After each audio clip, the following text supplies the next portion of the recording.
Good evening, everyone. It is week 1 of NFL. The long-awaited season, after all the COVID shutdowns, is here. It's playing currently. We are broadcasting at 9 o'clock Eastern on a Thursday night. The Texans are up 7-0. But Kansas City's in the red zone. It could happen.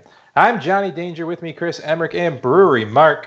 We are draft for Upside, and we are ready for the DFS season. How are you, Mark?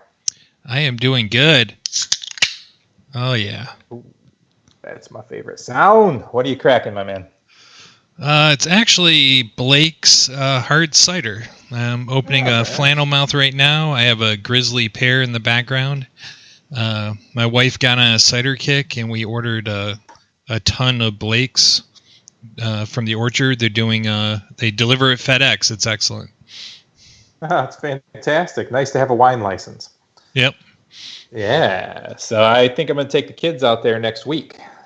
It's a fun place. I love it. When it's not busy and people aren't going to touch me or come close to me. We'll see how that goes. Mr. Emrick joining us. How are you, sir? It's been an interesting day, to say the least. Kind of excited to get some of this, this football going, and let's take it from there. You had a hell of a season for League of Legends and Call of Duty. That's all winding up, yes? So EU Masters has a little bit more to go. The group stages are finishing up. We actually have a decent contest tomorrow, which is pretty exciting in context, we have a 5K to first, which is decent in comparison to what was today, which sucks because I was all over being right today. And then we have Worlds in like 2 weeks, and then it'll, probably subside until around the end of football season. Indeed. Well, I appreciate you, man. You teaching me the ways, and made enough money to pay for all my fantasy football this year. And I appreciate you, man. It was really nice to get that little coaching from you. And hopefully we'll do some more of that with our new partnership. Pleased to announce that Draft for Upside will be in partnership with the Blueprint Sports Network, and currently operating under fantasyfootballblueprint.com. Your headquarters for drafting cheat sheets. If you still have a draft going after Thursday night or after week 1, which some people do, head on over to fantasyfootballblueprint.com and check out their amazing patented tiered matrix cheat sheets. They're pretty cool. I used them for all my leagues this year, so we'll find out how well they do in a couple of months. Pretty exciting stuff. We'll get into more of that maybe later, maybe another day, but right now it's football time. Just so you know, Patrick Mahomes just tied the game up with a pass to Travis Kelce for a touchdown. Big shocker there. So let's get into it, my friends. I pared it down a little bit this year. I'm doing our DFS league, which if you're interested, go to Draft for Upside Facebook page. Check out the post on our DFS season-long league. We are still accepting people until Saturday night into the league, so we're doing that. I think I've only got 4 or 5. I got 4 fantasy leagues I'm running, and then of course I did the Pros with Joe's charity draft with Dr. Roto. So I have 5 leagues this year instead of the 9 or 10 I did last year. So I'm feeling less overwhelmed. How about you, Mark? What do you got going on? I have 4 going again this year. Same 4 as last year. So not too bad. It's a good variety too. A couple of keeper leagues, one standard point, 1 half point PPR. So good mix of things. And Mark, what do you think the over under on how many best ball leagues Chris drafted is? I'm going to set it at 70. Over or under? 70. I'll go slightly under. Slightly under. Chris, how many best ball leagues have you drafted? Oh, not very many actually at all. I had other things going on. I drafted 5. That's it. Really? Last year, I feel like you had 100 of them. I had a lot. I had a lot of baseball ones too. I seem to remember a lot of late night screenshots at 4 a.m. Hey, my 5th best ball in a row. No, I did. I just, I'm busy. I wasn't busy back then. Like, you have to do it from your phone. If I could do it sitting at my computer, like, I don't like this mobile app world. Like, if it's not available to me on my desktop, I spend the majority of my time sitting in front of my computer, and I want something that I can do it from there. So. I dig it. Well, you're busy. You got like a relationship to deal with. You got a job this season to start. A lot of changes from last year. I had a job last year too. Right. Just picking on you, buddy. Anyways, I don't have a job, so we can make fun of me. I'm on a little bit of a furlough right now, which is why I'm pretty excited to do this stuff, because it gives me a little time. I got my first video for my Deep Sleeper Tipsy Picks for DFS for the week. I'm currently editing and adding some graphics too. That'll be out tomorrow, so that's pretty fun. All comes around. Just daddy daycare right now, Mr. Teacher Man. I was jobless last year. Chris was jobless at some point in the last year, and now you're jobless. Yeah, man. We're just passing it around, aren't we? Yeah. I like it. All right, well, guys, let's get into this, shall we? Let's go ahead and get right into the main slate. Let's go a little game by game here. I don't have DraftKings up, so let me get that going for a minute so we can see some pricing. But let's just talk about the games in general to start. 1 o'clock games. The first one I want to talk about is the Seattle Seahawks traveling to Atlanta to play the Falcons. We've got the Seahawks currently at a 2-point favorite and a 49 over/under. Mark, what's your first impression of this game? So second highest scoring on the main slate, according to Vegas. I expect this to. I actually think this is going to be a very enjoyable game. I think it's going to be a barn burner. So my first impression is stack both sides. Yeah, I built a couple of teams initially with this stack in it. I've since kind of come off it because I'm not doing a ton of lineups. But yeah, man, I like it a lot. I like Tyler Lockett here. I like Julio on the other side. I'm kind of interested in Todd Gurley too for the first week. Yeah, and the other thing is like Tyler Lockett's actually going fairly low owned. Everybody's on Metcalf, so yeah, Tyler Lockett would be a great kind of like sleeper low owned pick to throw into your lineup. And yeah, you don't know about Gurley, right? But Atlanta really doesn't have any other running backs, so we'll see. I'm kind of into him while he's fresh and beginning of the season. Exactly. Chris, what do you think about this game? Honestly, I really hadn't given it much thought as a game that I was super interested in, at least from the dynamics that you guys are talking about.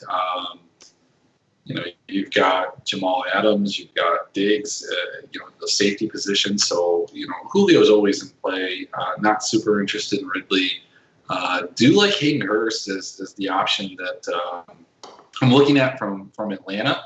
Not interested in Gurley, not at his price. I think there's some better options priced right around him that I think are going to have similar ownership. So, who cares? Why would I go with Gurley? And then on the other side of it, Seattle, yeah, I think Metcalf's fine, but I think he is probably going to be the fourth, maybe fifth highest owned wide receiver. And I think Ridley's going to be right there too. I don't see this game as being this pop-off game that you guys are talking about. Just don't. So Chris is taking the under. I do like Chris Carson. I think he's interesting at that price. I prefer Carson over Todd Gurley. I think we know what Chris Carson's role in this offense is, and that's going to be the bell cow running back, and he's going to get a couple catches, and he's only 6,000 or 62 or 64 or something in that range, and a touchdown or two pays him off. He's fresh. He's gonna run for 2 touchdowns, quite possibly. Did last year. So yeah, that's kind of where I'm at. I'm really not super interested in this game though. Yeah, I really like Hayden Hurst. I'm with you on that. He's my favorite tight end of the week. I think I have him in almost every lineup I've built just because it's a nice price. I at first started off stacking this game because I liked it, and I have since, like I said before, moved off of it. So I do like the bigger names, but Chris, you're right. I moved on to guys I liked at similar price points at lower ownership and better matchups. Moving on, Cleveland versus Baltimore. Baltimore, an 8-point favorite. I believe that's the largest favorite on the board for the day. 48.5 points, so relatively high-scoring game. Third highest scoring game, according to my slate here that I'm looking at. I got a little off take on this, man. I mean, I just kind of like the Browns. I'm not going to lie, not maybe to win the game, but I kind of like them fantasy-wise. And gut feeling, sure. I don't have a whole lot of stats to back that up, but I just kind of like Baker, and I like Beckham. And, I mean, do you ever have stats to back anything that you're saying? Sometimes. I mean, by the time Sunday rolls around, sure, but by Wednesday or Thursday night, nah. Just gut feeling, man. I like the Browns. I think they're low-priced guys. I think they're going to go incredibly under-owned, and I'm definitely going to have a lineup with some Browns in it. I like Nick Chubb for the Browns. Definitely have some of him in lineups. I think Lamar is lock for cash games. He's in one of my 2 cash game lineups. And it's a decent game. It'll be fun. It was fun last year. Cleveland and Baltimore for some reason play really good against each other, and it'll be interesting to watch. I actually don't like Chubb. I like Hunt in this matchup. I mean, I was going to say something, and I just forgot how just much I disagree with you guys on football takes, because all the time it hasn't happened in a long time. No, I agree with you, Danger. Hunt is the guy in this, in this game that I do like from the Browns. I think he's interesting at 5,100. It's probably going to be involved in the passing game. I think one of the things that is interesting about all of these games is that there's a couple different dynamics and contexts that we don't have. The first of all is that we have always operated under the guise of having limited information and trying to decipher and analyze the information that we do have to figure out what's going to happen. And this year we've had even less information given to us in terms of no preseason, nothing to look at. And, we're going off of information based off of last year, which is not always indicative of what's going to happen this year. But I do think Hunt is a guy at that price. It's interesting because the other different dynamic is that the pricing on DraftKings is so much tighter than it ever has been. If you remember to last year, it was obvious. You played McCaffrey, Cook, and Carson. Those were the 3 running backs, and you built your lineup around there. And that was it. But this year, I don't think there's any clear-cut running back. There are some guys that are, commanding some really high ownership that I think is wrong. But I like Hunt. I like Hunt. And the other guy that I like is the guy that's, was previously in that Hayden Hurst role as Austin Hooper. But, you've got Humphrey, Peters, in both of those cornerback positions. So I'm not interested in Landry or Beckham. I think this is going to be a very potent offense this year, but this isn't the game. On the other side of things, Baltimore, really like Baltimore, like Lamar Jackson. He was so much better at home last year. And that's hard to say because he was really good on the road, but he threw for about 700 additional yards. That's roughly, I want to say like 17 and 10. I mean, it was a pretty considerable difference at home. He ran for an additional 200, 250 yards and scored more touchdowns overall when he was at home. And again, he's going to be at home, put up 26 and 33 fantasy points against this Cleveland team. Again, it's a little bit different.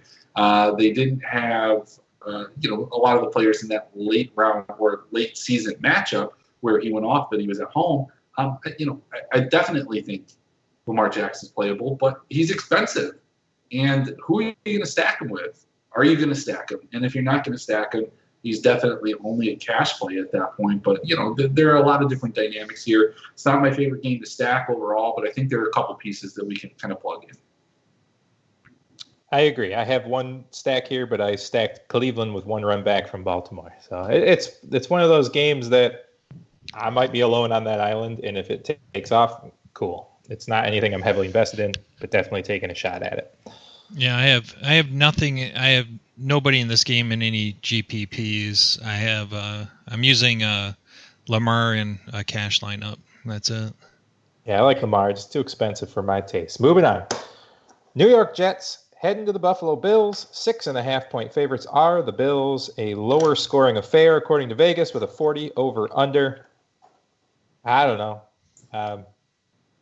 I guess I'm really interested to see how Josh Allen rebounds from the end of last season. Chris, why don't you start us off here? Yeah, so it's not a game that I'm super excited about. I'm certainly not excited on the New York Jets side of things. I think Jamison Crowder is certainly playable in season long or any full PPR league, as he did have a synergy with Sam Darnold last year as like the only guy that was, getting any of his targets. Rashad Perriman had a really strong end to the year. Tampa came over to the Jets, but I think I saw something on some news wire where maybe he was hurt or not meshing well. So I'm just not super interested in this. Chris Herndon is interesting. All Chris's are, fantastic people and amazing athletes. Myself not excluded from that. On the other side of things, Buffalo, I think Devin Singletary is kind of interesting. I do expect Buffalo to win this game. And, the Jets just got rid of their best defensive player, Jamal Adams. So that does open up things a little bit for Stephon Diggs and John Brown, especially over the top.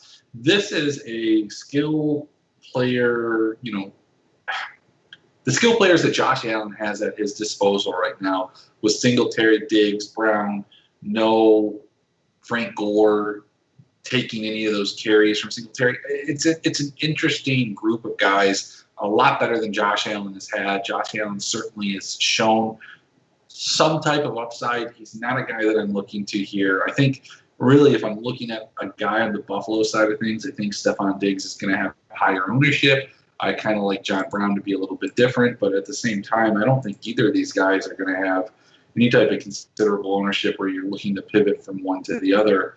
I think Stephon Diggs probably, 3 to 7%, somewhere in that range, and John Brown probably like 1 to 2, if we're talking big GPPs. Yeah, I think I'm with you on that. I like John Brown as just kind of a differentiating play. I don't know about Singletary right away. I'm just confused on how it's going to work out with Moss and him. If they get out to a lead, they might play both of them back and back. I don't know. So it's just kind of a wait and see for me. I really like Josh Allen, and I wish him the best. And I like exactly what you said. They've consolidated the weapons for him. They've made it a little easier. I really hope he has a good season. I enjoy watching him play. Mark? Yeah, I agree with you guys. It's not a game I'm really interested in playing anything in DFS for, but it's a game I'll be paying attention to because I want to see the Singletary Moss situation, and I want to see how Josh Allen does with the new weapons. So, fair enough. Moving on. Las Vegas Raiders going into Carolina. 3-point favorite are the Raiders. 47 points on the board as the over-under. Man, I just don't know about these Panthers. CMC, 10K to play them, and there is just nobody else. DJ Moore, of course, is very talented, but I just think they're going to kind of suck. Luke Kuechly's gone. I don't know about this team. Mark, what do you think here? I'm with you. It just has that feeling of all they're going to have is CMC. Not that you're going to be able to bottle them up completely, but teams will target them.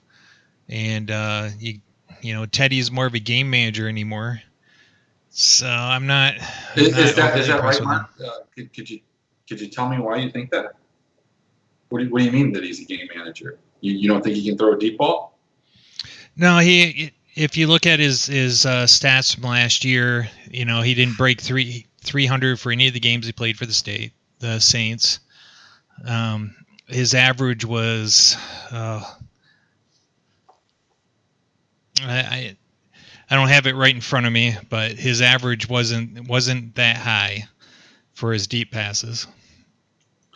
So what if I told you this? Let me just kind of blow your mind here. So this whole conception of Teddy Bridgewater being a guy that can't throw the deep ball really comes from his time in Minnesota. And if you remember the time in Minnesota, he had the absolute worst offensive line. I mean, Kirk Cousins still has a pretty terrible offensive line. Couldn't throw the ball, had no time to throw the ball, and had no one to throw the ball to. This is before Adam Thielen was Adam Thielen, and this is, before Stephon Diggs really kind of grew into Stephon Diggs. But last year, Teddy Bridgewater threw 9 touchdowns and 2 interceptions. So if you mean game manager in the sense that he's not going to turn the ball over for you, then absolutely. But if we're talking about a guy that can complete or let's just say accurate deep passes, because, part of this, it's a two-man thing. The guy's got to catch it, even if it hits his hand. And, I mean, if you're throwing to a guy like Ted Ginn Jr., that's going to be a problem. He's not, so this is great. He's throwing to DJ Moore and Robbie Anderson, Curtis Samuel, Christian McCaffrey. These are all some fantastic weapons that he has. Teddy Bridgewater had 9 deep passes over 20 yards last year. 6 of those were deemed as accurate, which, if it was enough to qualify him in qualifying passing, I bet you can probably guess where he would rank, and that would be number 1. So I get that you guys don't like this, but I don't think that you've looked deep enough into it. Teddy Bridgewater is going to have a fantastic year. DJ Moore is going to have a fantastic year. Christian McCaffrey is going to have a fantastic year. I love these guys in fantasy, and I'm probably going to have them in one of my lineups that I have, for sure. And I'm only going to have 3 or 4. But I think Teddy Bridgewater is a great play. I think McCaffrey is a great play. DJ Moore, Robbie Anderson, and Curtis Samuel get a little bit more sketchy because we certainly don't know the dynamic that they're going to have. But what I would tell you is that if you don't think that Teddy Bridgewater is the guy that I am billing him to be right now, why wouldn't you even want to load up more on Christian McCaffrey and load up more on Curtis Samuel? Those are guys that are going to be running those shorter routes. But let's go back a little bit further.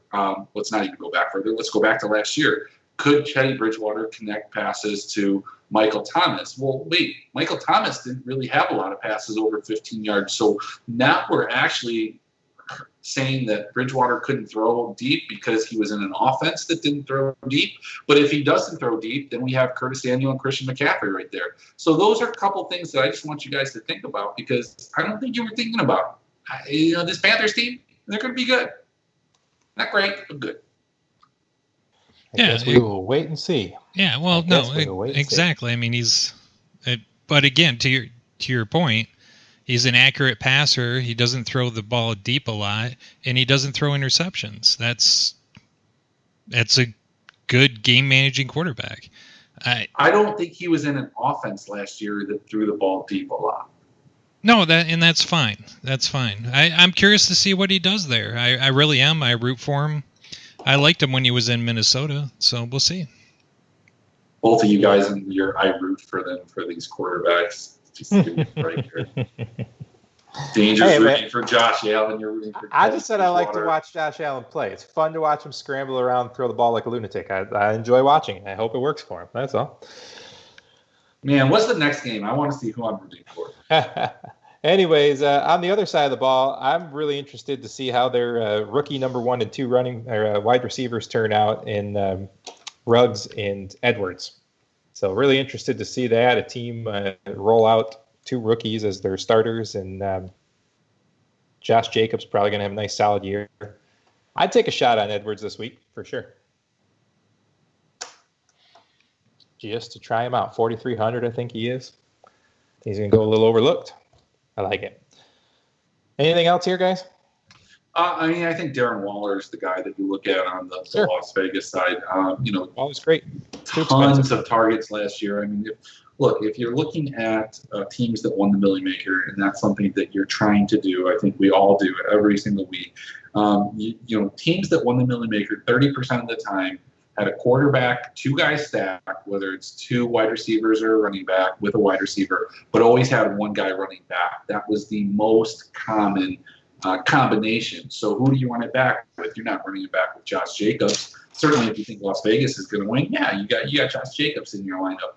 You're probably not doing it with Ruggs or Edwards. Maybe you are. I mean, I don't know. You just got to figure out which one it's going to be. And when it comes to rookie wide receivers that have had no game time, just practice, and we don't know, that's kind of an uncertain situation that we have. But we have Darren Waller. This guy gets tons of targets, focus point of the offense. Derek Carr is very comfortable with him, and I think that he's the guy. I think he's the guy you run it back with if you want to subscribe to everything that I'm trying to sell you here and go against the Mark and Danger, consensus. Yeah, I love Waller, man. I mean, Waller's my boy. He's on every one of those 5 teams except for one where I have Kelsey. So I'm a huge Waller fan. I'm with you. You root for him, don't you? No, I don't care one way or another as long as he makes me points. I don't root for tight ends. That's not fun. Except for my boy up in San Francisco, of course, because that's my team. He's boring. Moving on. Chicago Bears and the Detroit Lions. Mark, you're a resident Lions fan. What are you looking forward to in this game?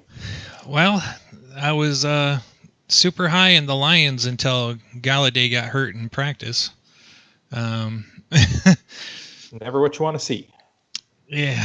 So, all right. It's assuming Galladay plays. I am really high in the Lions here. I think the Lions will roll Chicago. I'm not impressed with Jubrinsky. I think the Lions are going to come out swinging. I love their combos at running backs now. They got Galladay, who's a top-fledged receiver. I think they have a very underrated second receiver in Marvin Jones. Stafford last year, before he got hurt, was on pace for 40 touchdowns and 5,000 yards.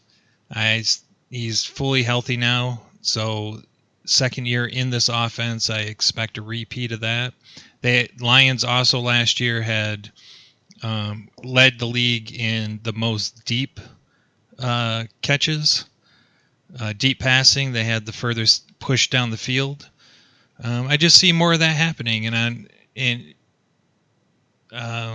yeah, that's it. I'm all Lions here, and I think from a DFS standpoint, I think Stafford is one of the best plays in the game. I'll have him in a cash lineup and a GPP stack. Man, that team I drafted with Dr. Roto, Stafford and Galladay. I can't believe I have 2 Lions on a team that I'm at least partially responsible for. Yeah, I'm just hoping Galladay plays. He tweaked his hamstring in practice. Damn hammies. Yeah. Chris, what do you think here? Montgomery playing? I'm not sure. I don't think that he is. I do think that Cohen's an interesting play. I do agree with Mark here that I like Galladay. I like Stafford. I actually like Trubisky on the other side of things too. So, if you're going to play him, maybe play him with like Allen Robinson and Tarek Cohen, or even Anthony Miller if you want to get kind of weird with it. I don't think you need to. But yeah, I mean, I like this game. Yeah, I like Cohen a lot if Montgomery for sure doesn't play. I think that he got a full practice in today, but that doesn't mean he's going to have a full snap share. So it'll be interesting to see. And if that's the case, I might like Cohen even a little bit more because it might pull some ownership off of him. And I'm a big fan of Marvin Jones for this game. I think he's going to be sprinkled into. I'm probably going to play about 5 lineups total, and I think he'll be in at least one of them. So no love for TJ Hawkinson. He's just a big question mark. He had like 2 big games last year, and that was it. He disappeared the rest of the season. Rookie tight ends are tough. It's his sophomore year, so I'm personally taking kind of a wait and see approach on him. Fair enough. I have no problem with playing him. I think he's fine. I think he's good to go. Rock and roll. Yeah. All right, moving on. Indianapolis Colts heading to the Jacksonville Jaguars. This is my favorite defense in DFS is the Colts. I like their price. I like this team to go against, especially without Fournette. They do have some weapons. DJ Chark, I really like him, of course. And my boy, Minshew, man, that's my guy, right? So, but I just like the price where the Colts are at. I think their defense is pretty solid. I think they won't have too hard of a time. So that's my favorite at the moment DFS pick. Where is lost it? There it is. 7.5-point favorites by the Colts, so they're the 2nd highest favorite on the board. What do you think here, Chris? Start us off. I haven't really deep dived in this game because I'm not super interested in it, to be quite honest. The running back situation in Jacksonville is terrible. I get that people are trying to figure out who it's going to be, but who cares? This team's going to be awful. DJ Chark is going to, at times, probably have some good games, but like, who else do they need to cover? It's like they're going to double cover him, and is he good enough to get out of that double coverage? We'll kind of find out, and that's why I was hesitant to draft him in season long. I think he was a good best ball pick, but I don't think I ended up with as much of him as correlates with how good of a player I think he is. I just think he's in a really bad situation. And then on the other side of things, you have this Indianapolis team that has a very kind of questionable running back situation too. I think the consensus amongst the community is that Jonathan Taylor is going to be the guy that runs this backfield, but is he? I don't know. It could be Marlon Mack. It could be one. It could be the other. And then we have wide receivers. T.Y. Hilton. Is he going to be healthy? He's kind of like your better version of Will Fuller, where he's amazing when he's out there. He's out there a good portion of the year, but not all of it. Whereas Will Fuller's out there like a portion of the year, but not a good portion. And then you have Phillip Rivers. So, here's the thing about Phillip Rivers. This dude likes to throw the ball to the other team. We could see some Jacksonville defense, even though this is a depleted Jacksonville defense. This isn't the Jacksonville defense of a couple of years ago. This is a defense that, let me go just browse these starters and take a look at who it is and see if I understand any of these names. Wow. Yeah, I want to go Jacksonville defense, and I think that's a low-owned contrarian play that you could get into. Let me go. Generally speaking, Chris, anytime I tell you I'm all in on one play for DFS, you should definitely go the other way. Well, you're all in? Did you say that? I'm sorry. No, I was all in on the Colts defense as my favorite defense of the week. I don't think that's a problem, but I think the Colts defense is going to be one of the higher owned ones. It will. Yeah. But I think the Jags are going to be one of the lowest owned ones. And I think at 2,300, you can get some tremendous leverage on a low. I like the Jags defense. I'm getting aroused here. And I think it's because of the Jags defense. I like it. Yeah, man. It's certainly interesting in deeper leagues to take a look at these two young running backs that they have there and to see what kind of shakes out in emergency situations, a guy on the bench that could maybe get you some points later down. I really like James Robinson. I don't know. It's not a good team, and it's not going to be a great year, but just interested in watching him play.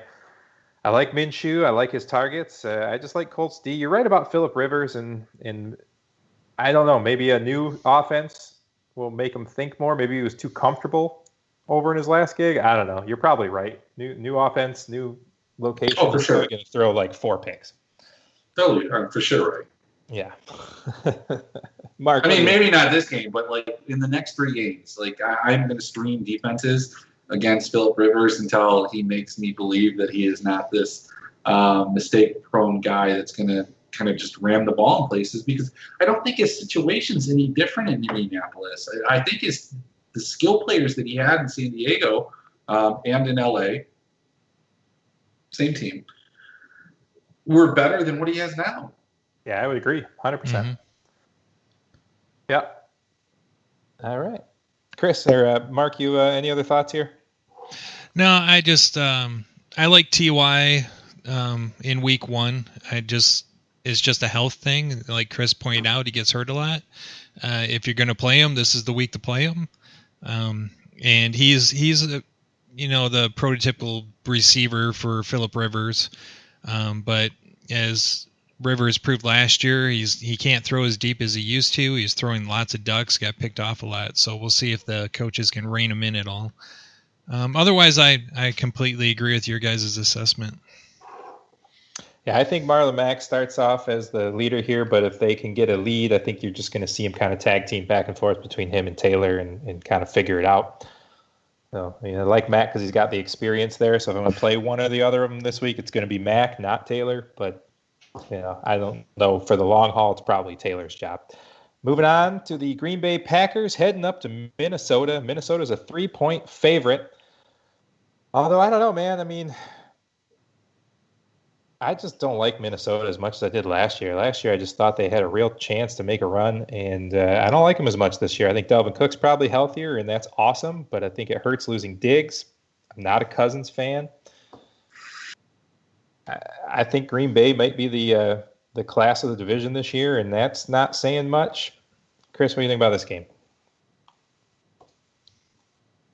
I'm just sneezing over here. All right, I bit my tongue a little bit. Let's see. So we're talking about Green Bay and Minnesota, and so hang on. Before I go off on whatever I'm about to go off on, I just want to make sure that I can breathe through it all. Okay, so Minnesota side of things. Dalvin Cook's always in play. Just undeniable talent. There's not a lot of talent in the wide receiver position for this Minnesota team anymore. You've got Adam Thielen. Is he going to get the majority of the targets? Absolutely. But I think Dalvin Cook's going to get a lot of dump-offs. He's going to have, a bigger role in this offense than he already did, which was huge. You don't have anybody at the tight end that I'm interested in. This team, it's tough. And then you're looking at a team in Green Bay. About a bottle of wine in here, guys. It's bourbon barrel aged too, so it's nice. Ooh, even better. Good. Green Bay, that was a decent defensive team last year. This is a matchup where my favorite play. I'm going out on a limb here because this is kind of a fringe guy. Davante Adams. I mean, this price is ridiculously low.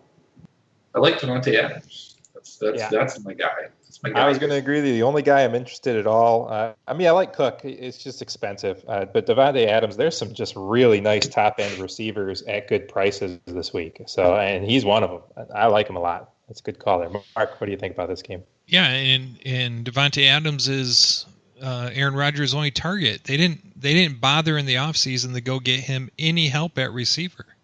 No, number 2 is Alan Lazard this year.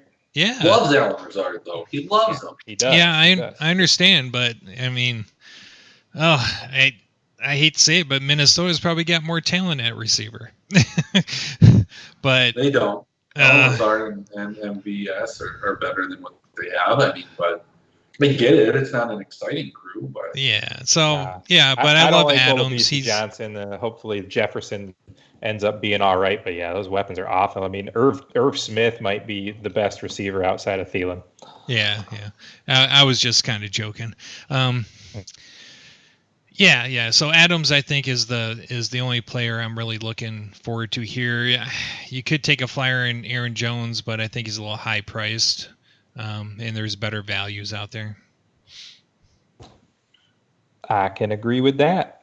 In case anybody missed it, Watkins scored a touchdown for the Chiefs, so it's 14-7. Yep, I just did all my second half showdown lineups because I had Watkins in 2 of them, but I took them out last minute because that's what I do. Nice. I remember my streak last year of every time I do 20 lineups in a showdown and I would be missing one wide receiver, he'd catch the first touchdown of the game. Yeah, that was awesome. Okay.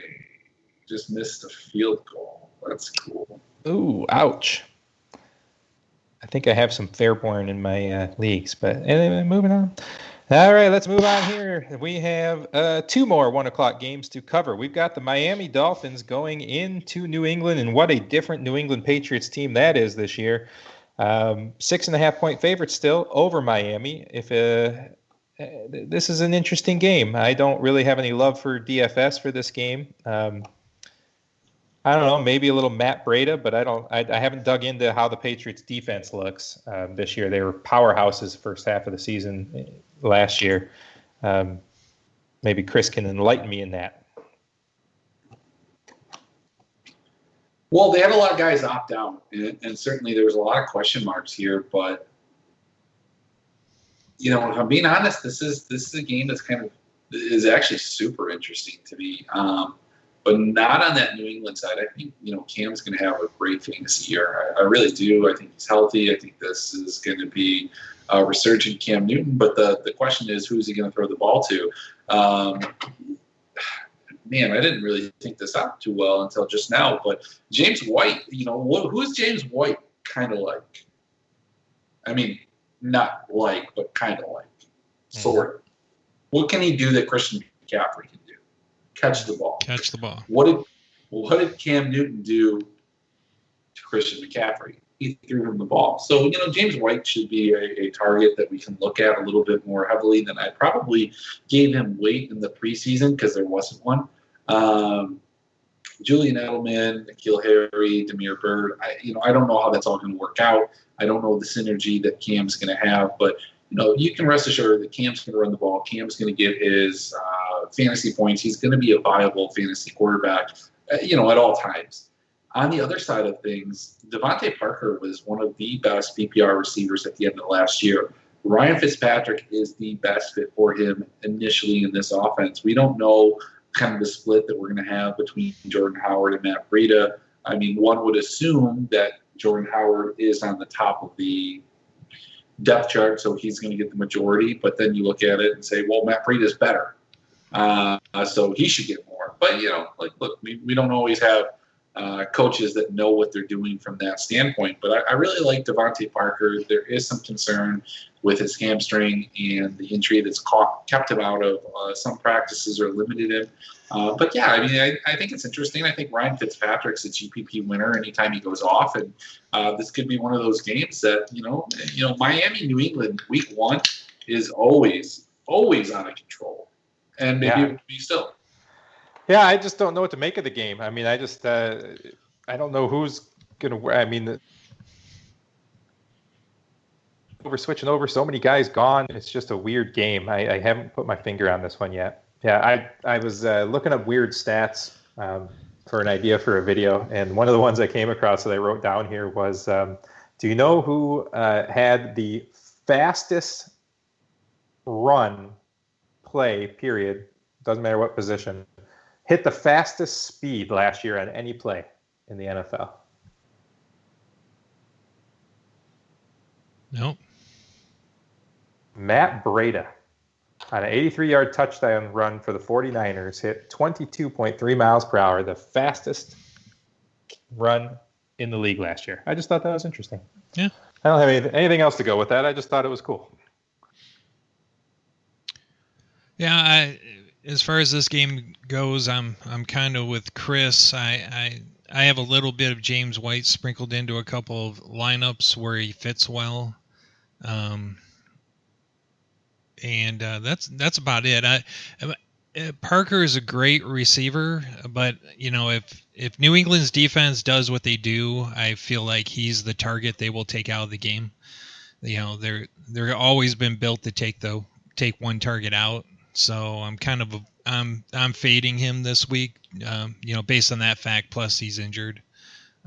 Other than that, I'm with you, Danger. I'm kind of taking a wait and see on this. I really don't have a good feeling for it.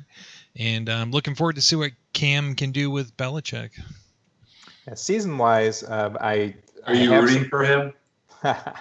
No, I don't root for Cam. He's an asshole. What do you mean he's an asshole? He gives his ball like when you score a touchdown to kids. Like, what's an asshole about him? Please tell me. I don't know. I just feel like he's to me he's not a likable person. So. What do you mean he's not a likable person? He gives his touchdown balls to the kids. I don't care. He went to New England. He's dead to me. I don't like that. Yeah, he's a very likable person. He just has some terrible fashion sense. Come on, Mark. It's not like I know him. Jeez. Hey, just so you know, I don't either. Maybe if I knew him, I wouldn't like him. But he's a very likable guy. You're just falling into the media. Hey, remember when we had a talk a while back, and I said just filled out my first Millie Maker, Cam to N'Keal Harry for all the money? I left that lineup in because why not? So we'll see what happens there. So we'll see. I don't mind it. It's not terrible. But I did take a flyer on a couple of Matt Breida picks in case he wins that. I don't know. Backfield. I don't like Jordan Howard. So moving on. We got one more 1 o'clock game. I lost my list. I apologize. Coming back to it. Here it goes. We've got the Philadelphia Eagles going to play the Washington stupidly named football team. Eagles are -6. The game is 43.5. I like the Eagles defense in this game as well, but they're a higher price, so I usually like to go low. Deshaun Jackson, man, I mean, this dude knows how to light up the beginning of the season. It's a revenge narrative. There's nobody else to throw the ball to besides Ertz. I don't know if Miles Sanders is going to play. He's still banged up and limited. Boston Scott may be a nice flyer, but if it ends up coming out that Miles isn't playing, Scott's probably going to be heavily owned at his price, but it still frees up a lot of stuff.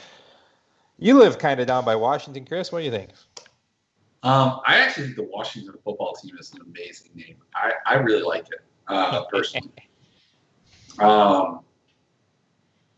Yeah, so I think everything that you touched on is correct. I think Carson Wentz, Zach Ertz for the the big Bible Christianity connection between those two guys, which results in a lot of receptions, which is great for fantasy. Hey, Jesus loves it, whatever. And then Deshaun Jackson as the added second guy in that stack is beautiful. Now, the question that you have to ask yourself, as I told you need somebody running it back. Who do you run it back with? And I think that the answer that you're going to give me is, Terry McLaurin. That's the obvious. I mean, he burned these Eagles last year, but who do the Eagles have this year that they didn't have last year? Either one of you, do you want to buzz in? I'm going to guess it's a cornerback. It is a cornerback. Do you know who it is? I don't. Was it Mark? What cornerback do the Eagles have this year that they didn't last year? I don't know. Enlighten me. I'm disappointed. It's one Darius Slay. Oh, yeah. Yeah, see, I tune out the Lions, so I don't care. Yeah. So, I mean, here's the thing. We don't know if that he's going to be a guy that's going to shadow coverage, but, he has in the past. I guess we'd have to go back and look. Was Darius Slay on the Lions when the guy that looks like my friend's dad, I can't even think of his name right now for some reason, was the coach? And, if he was, did he shadow coverage at the time? I mean, at times he's shadow coverage. If he's going to cover Terry McLaurin at all times, I think that Steve Sims is is that his name? Is it Steve Sims? Yeah, Junior. Yeah. Yeah, I thought it was Steven. I'm sorry, Steven Sims. I think my favorite sleeper pickups in seasonal on the year. Him or maybe even Dontrell Inman. Big favorite of mine. I love Dontrell Inman. One of these guys is the guy to come back to. I think it's Sims. Inman, I expect to have 3 to 4 targets, maybe catch 1 to 2 of those, and maybe at 20 yards, that's 4 points on his salary. It's not going to pay it off, but if Haskins can't throw it to McLaurin because Slay is on McLaurin, then, what are they going to do? I don't buy this Antonio Gibson hype. The guy had 70 touches in his entire college career. People think he's going to have 20, 25 in his first game. Get the hell out of here. No. I think Steven Sims is the guy, man. I mean, I wouldn't play him in cash, and I wouldn't play him in my first, second, third, fourth, maybe my fifth lineup, but that's the guy I'm running it back with. In my fifth lineup, just to be clear. Mark, any thoughts on this game? I love Deshaun Jackson. He's only 4,800 on DraftKings. He's probably my highest owned player in my lineups. You and everybody else, Mark. Yeah, I like DJX, but I'm taking a slightly different angle here, and I'm doing quite a bit of 3,900 JJ Arcega-Whiteside. I think he gives you the upside of the underneath passes and the possessions in order to get that 1 or 2 big giant play out of DJX on the outside. 3,900 is really nice to fill in the bottom of a lineup. That's probably a tipsy pick of the week. All right, moving on to 4 o'clock games. Just a quick reminder, y'all, we are Draft for Upside, DRAUGHT, the number 4, upside.com for draft beer, for drafting your football team, for all of the above. And we are also partnering with fantasyfootballblueprint.com to bring some content, videos, quick picks, game theory, all kind of stuff over there. More on that later. But anyways, let's get into these 4 o'clock games, guys, shall we? Let's do it. Get it on. Chargers going to the Bengals. We got no Phillip Rivers. We got a Joe Burrow. We got A.J. Green back. A.J. Green's your boy, Chris. Talk about A.J. Green. Yeah, I mean, I just thought A.J. Green was a fantastic pick where you could get him in fantasy. You get a guy that was, perennially a first or second round pick, and you were getting him in 6th, 7th round, maybe 4th, 5th, depending on your league. I mean, but no matter where that is, you're getting some tremendous value on it. This Chargers team is a little bit interesting in the sense that they have picked up Chris Harris Jr., so they're a little bit tougher on the outside. And then again, we have a Joe Burrow that, has no practice reps, has no preseason reps, and I think he's going to be a good quarterback, but is it going to take some time for him to acclimate? Is that what we're going to see across the league, specifically in these offenses that don't have time to mesh? But, if you're looking for a safety net, a guy that you can throw to, A.J. Green's probably the best guy, that he's going to have at his disposal, maybe one of the best guys in the league for that role.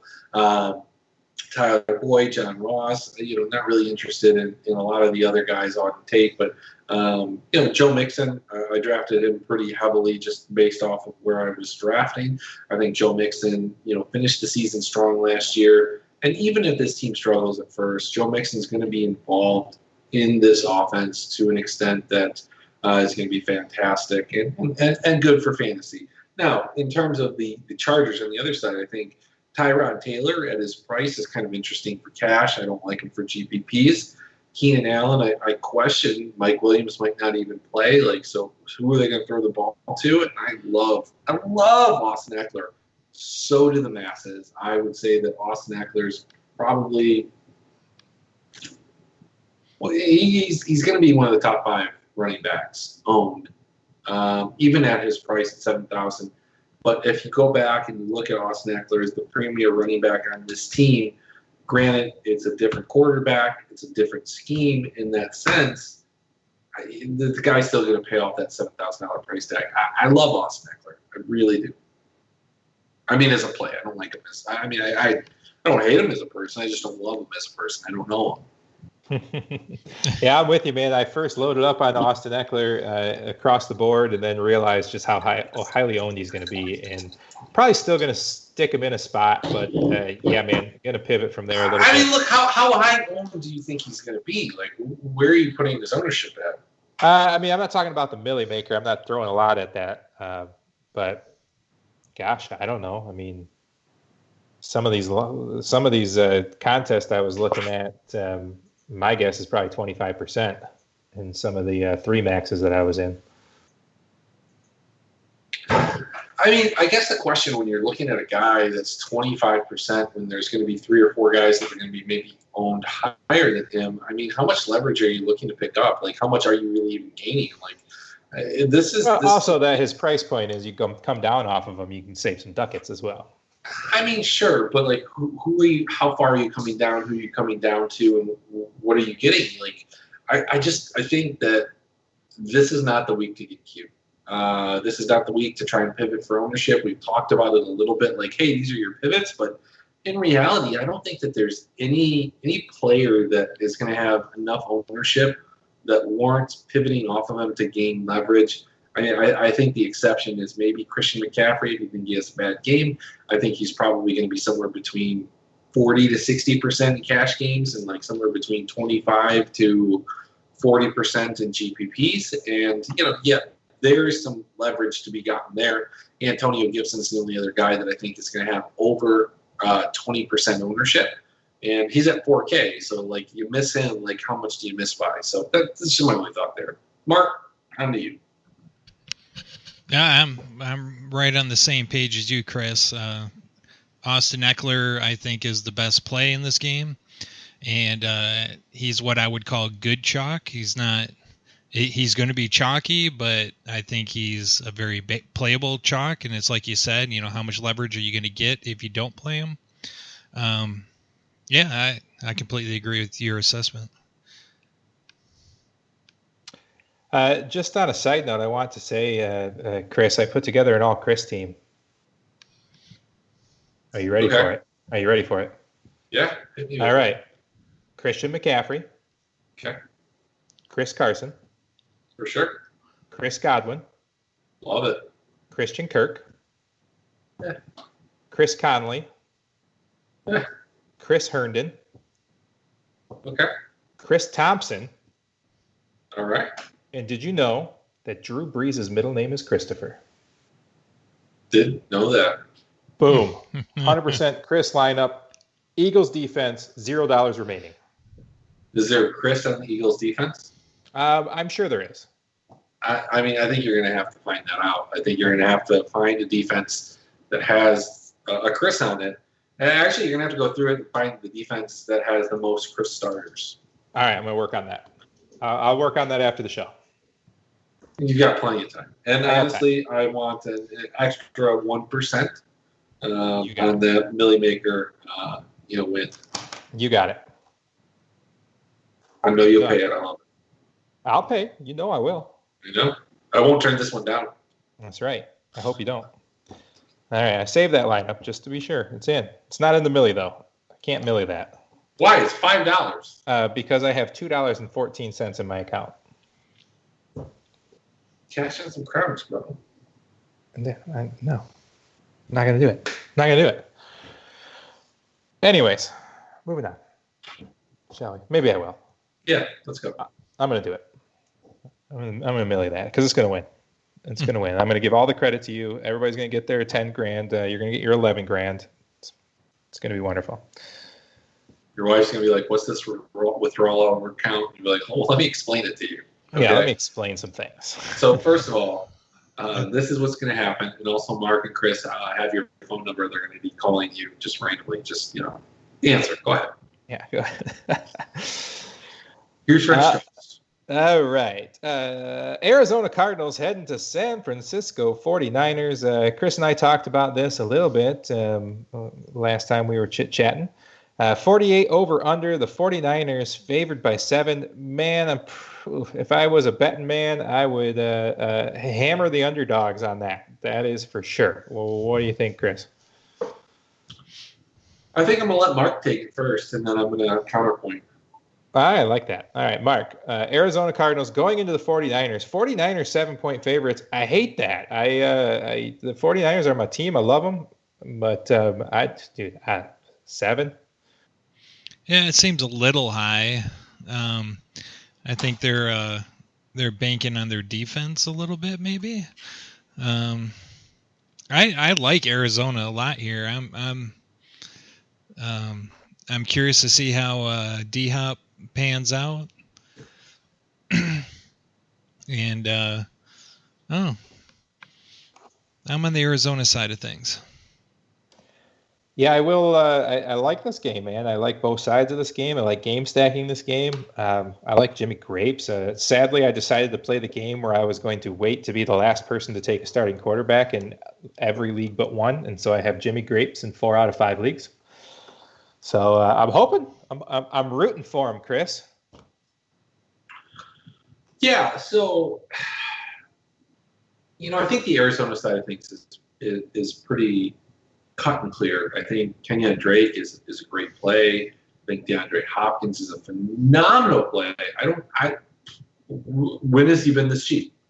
Never. When has he been this cheap? I mean, never. Give me a sec. Okay, DeAndre Hopkins or Sean Watson was just doing some crazy things. DeAndre Hopkins used to be his wide receiver. Now he's super cheap. Like Kyler Murray could potentially be this year's Lamar Jackson. Could be this year's Patrick Mahomes. I think that he has the weapons at his disposal to do that. And I think a Murray, Drake, Hopkins triple stack is certainly in play, especially given how many fantasy points that Kenyon Drake will score through the air. Now, the problem that you have is how do you run it back? Like San Francisco just doesn't have that clear option. We don't know what that running back situation is going to look like, or if it's just going to be random. You've got Mostert, who looked great last year, but never looked great before that. You got Tevin Coleman, who looked great last year and had series before that he looked good. And then you had Jarrett McKinnon, who can't stay healthy, but looks good when he's healthy. He's great. And in terms of the wide receiver position, Trent Taylor, Brandon Ayuk, like I don't even know what that name is. That looks like a gamer tag from League of Legends. I apologize if that's your last name and you're listening, but it does. It looks like a champion or a gamer tag in League of Legends. Then you've got Kendrick Bourne. I don't know. I don't know who to put on here. Oh, wait, yes, I do. It's going to be the tight end. It's going to be George Kittle. So that's kind of where we're going. If you think about last year, we had a flow chart. The Arizona Cardinals were the worst at what defending position? Defending what position? Tight end. That's correct. That was a little Yoda of me. That was I was a little drunk on some wine. It's George Kittle. You put George Kittle on the other side of it, boom, you're good. This is it. This is the game. I think this is going to go on your own. Let me pop over to my ownerships here. Let's see, tight end, George Kittle. Yeah, he's going to be one of the top owned tight ends. That's great. Let's go look. DeAndre Hopkins, 5%. Yeah, who gives a shit? What's his name?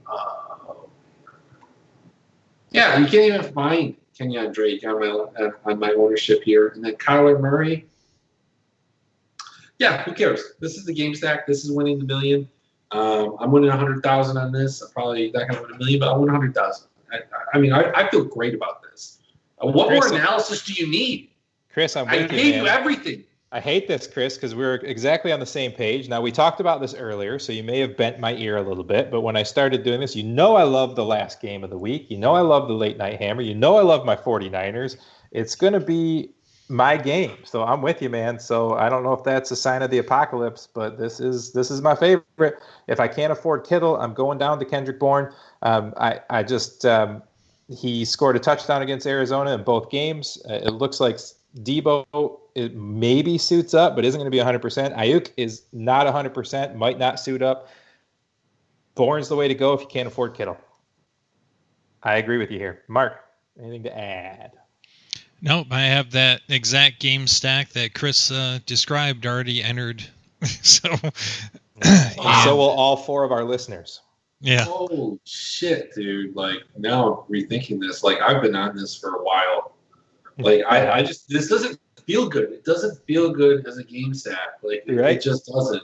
And this isn't where you would initially look. And that's kind of why I look to it, because I think San Francisco's defense is going to be good. But, we're going to talk ourselves into certain narratives. And, I'm going to talk myself into some narrative where it's the defense is going to be together because they fucking haven't had time to play together. And then other times I'm going to be the defense is going to be great, though, because the offense hasn't had time to play together.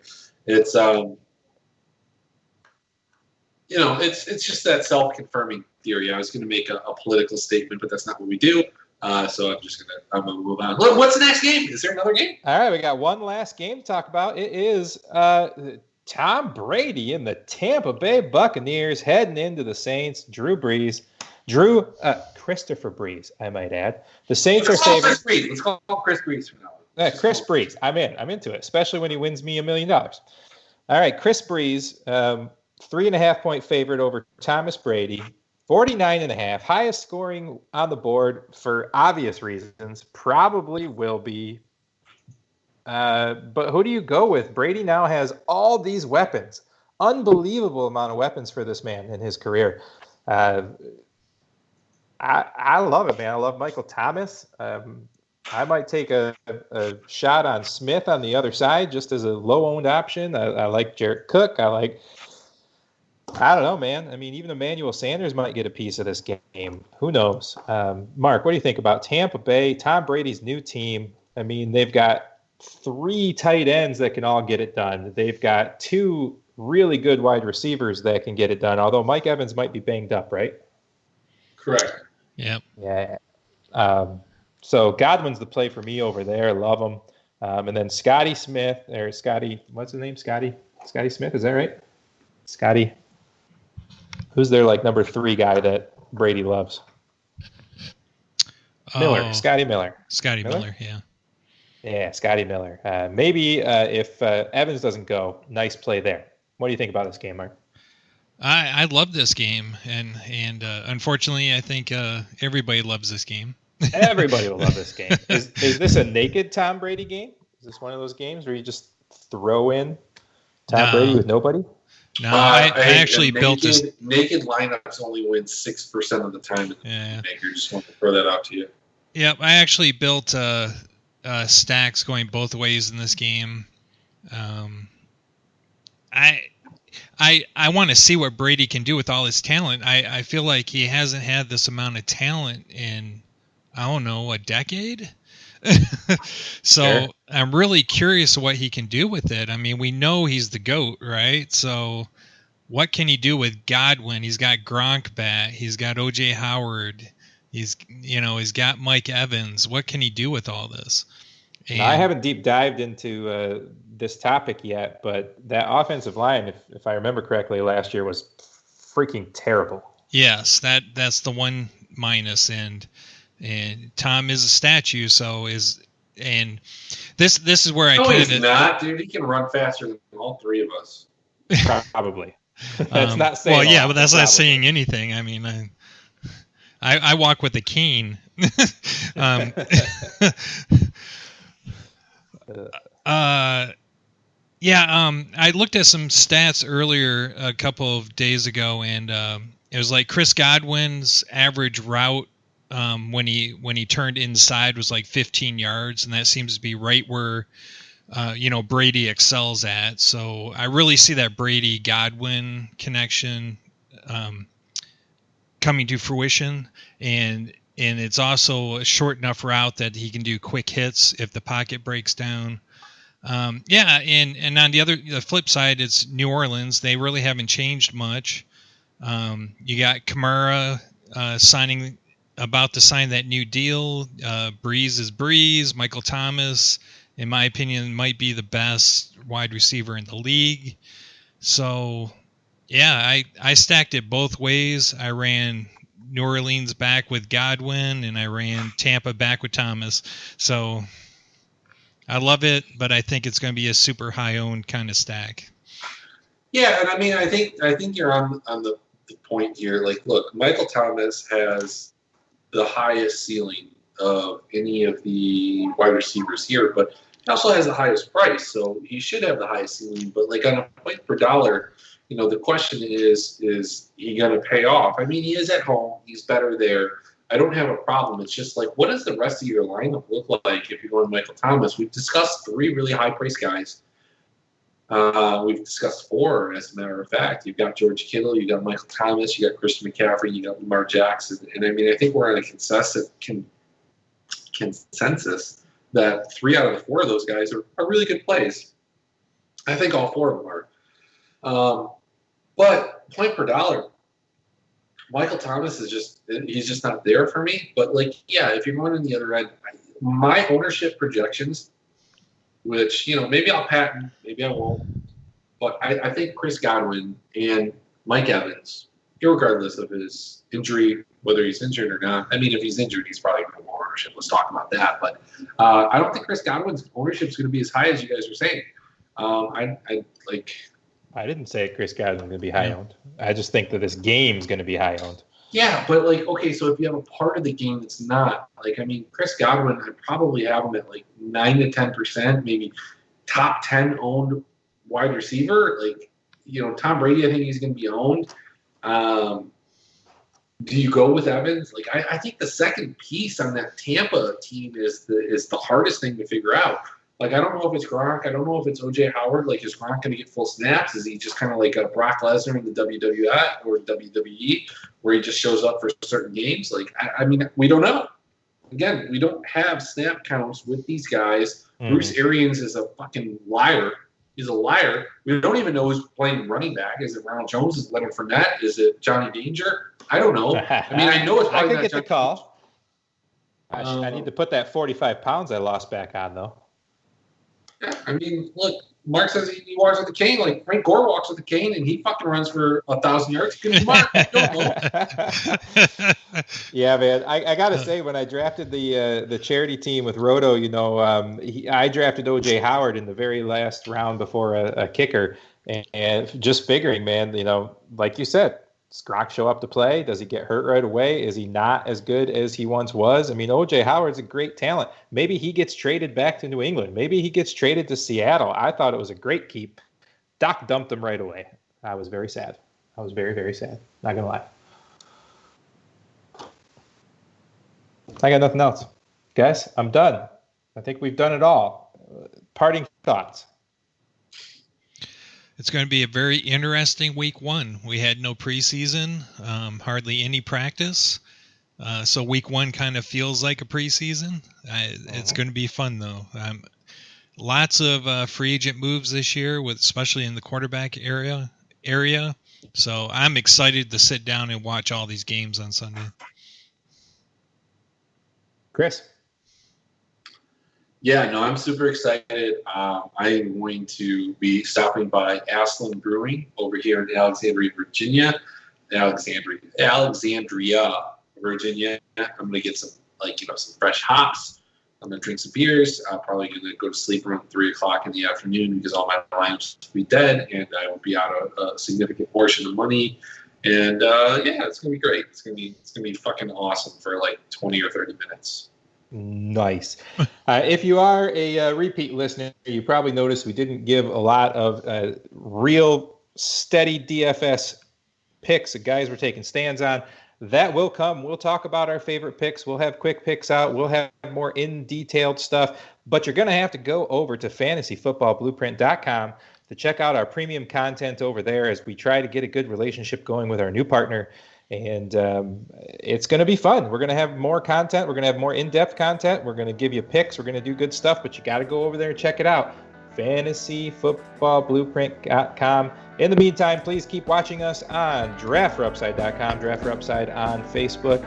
I am Johnny Danger. With me was Mark Brewery Larson and Christopher Emrick. Appreciate you guys. We will talk to you later. See ya.